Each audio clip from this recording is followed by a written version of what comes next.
Di sini saya mau menanyakan Pak untuk penelitian. Sebelumnya peran guru seperti apa yang dilakukan pada saat pembelajaran fikih berlangsung, Pak? Pembelajaran fikih ya. Fikih ini kan kaitan ibadah ya. Jadi hal yang paling utama saat pembelajaran fikih ya, misalnya kita contoh sederhana ya. Anak itu dipastikan tidak hanya memahami teorinya saja, misalnya kaitan dengan rukun wudu ya kan. Ya kita kawal wudu itu harus benar-benar betul. Kaitan misal usap wajah harus sampai sini semua, tangan sampai siku, kaki harus benar-benar basah, sehingga sah atau dan tidaknya suatu ibadah seperti wudu makanya harus dipastikan.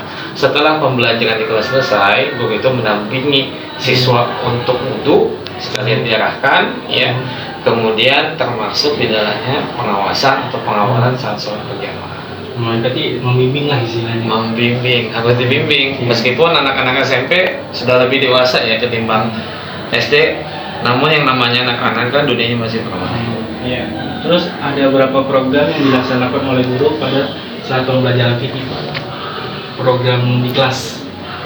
Ya, kalau di kelas mungkin yang ditanya nanti yang mengajar fikih langsung, yang mengajar agama nanti ke guru agamanya langsung. Kemudian bapak kan mengajarnya guru Quran ya.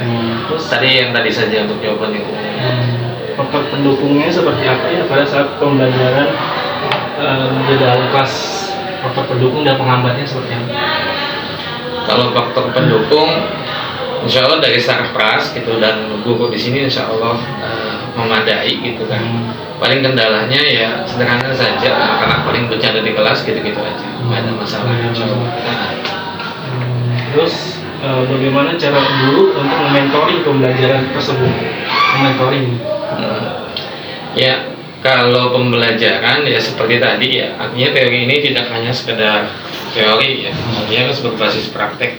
Bahkan kalau kita lihat di ending ujian praktek saja ya kan, kelas 9 itu sudah materi akhir itu ada praktek yang benar-benar harus kita selesaikan secara praktek gitu, nggak hanya sekedar teori. Misal memandikan jenazah ya kita sediakan bonekanya, ada foto peraga boneka gitu kan, dan anak-anak harus kebagian. Seperti kemarin praktek kelas 9 ada kegiatan praktek menyembelih halal ya, tidak hanya teorinya saja, pisau harus tajam, harus bagaimana, anak-anak ya bawa ayam sembelih, bahkan sampai kita padukan dengan mata pelajaran yang lain, proyek gitu kan, bahasa Indonesia dan lain sebagainya, ada sampai memasak, jadi dipotong dengan secara halal, pisaunya tajam, sampai dimasak sama anak-anak gitu.